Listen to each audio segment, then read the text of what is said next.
Good morning, and welcome back to Good Morning Tobago right here on Tobago Updates. Now, we have been chatting with the Tobago Business Chamber by means of attorney Martin George, and you are also one of the directors at the Crime Stoppers unit here in Tobago, and you have pledged your support from a business perspective as well as from the perspective of you being an attorney at law.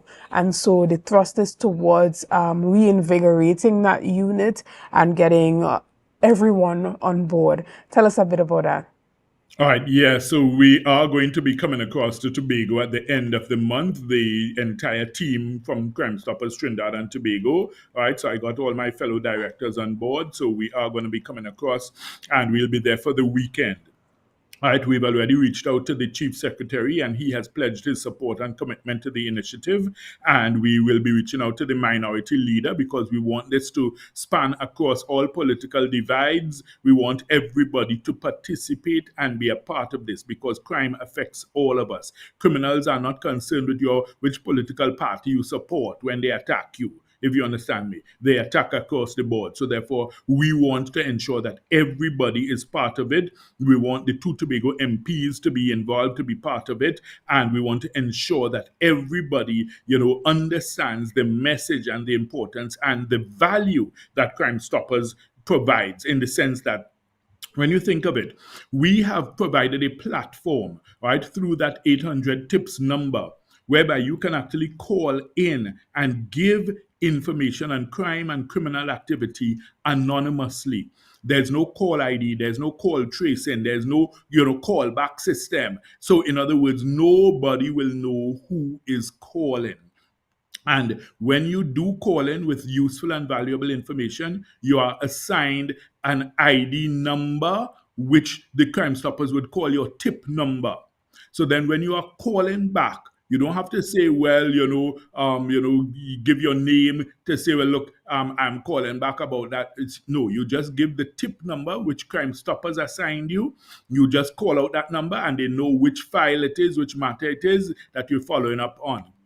In fact, the system is so seamlessly integrated in terms of the anonymity, in that you even can collect your reward anonymously. So if your tip is useful and they decide, well, yes, you deserve a reward for your tip, all right, okay, and the rewards sometimes go up to like $10,000, depending on the value of the information that you have given, all right, you go to any Scotiabank, they will tell you, just go to the manager and give your same tip number.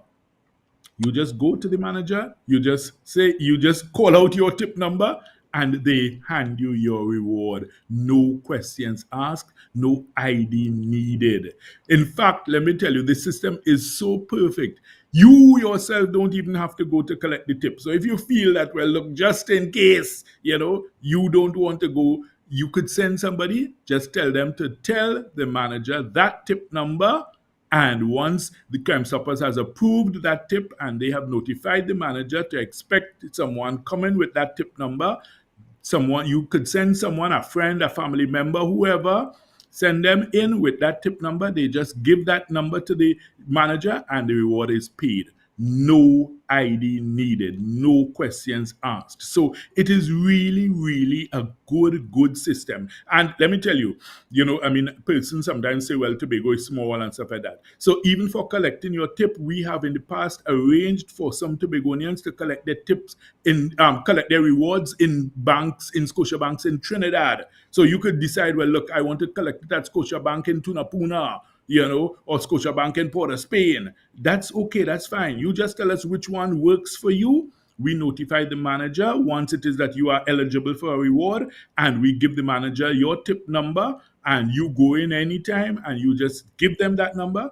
you get your reward. So it really, really is a good system. And we want to sensitize and encourage people in Tobago to use it. So, in other words, we all have a part to play in stamping out crime and criminality. And let me tell you, the information is out there. People in the communities, they know what is going on. They know who is doing what and who is, responsible for this, that, the other.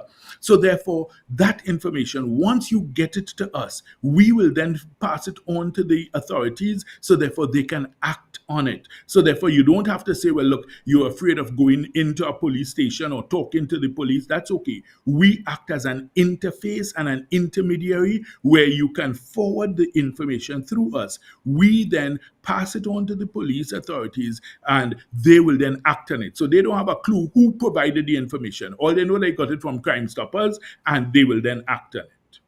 Excellent. And you said that the program would be in Tobago this weekend. Is it just this weekend No, not this only? weekend, at the end of the month. At the end of At the the month. end of the month? Is Yeah, it so we're just doing just a big rollout. But I mean, it's available for use all now. That number, 800 tips, anyone can call it. You could call it now. excellent? And you said all stakeholders would be invited to Yes, that session yes, that yes. would be held. All right. Well, we want to thank you so much, Mr. Martin George, for giving us your perspective on that Forex crisis that we're seeing happening here in Trinidad and Tobago, as you deemed it, as well as all that's happening with Crime Stoppers. Guys, we're going to take a quick break right here, and we're going to be back right after this. See you soon. All right, thank you. It's a brand new morning, right?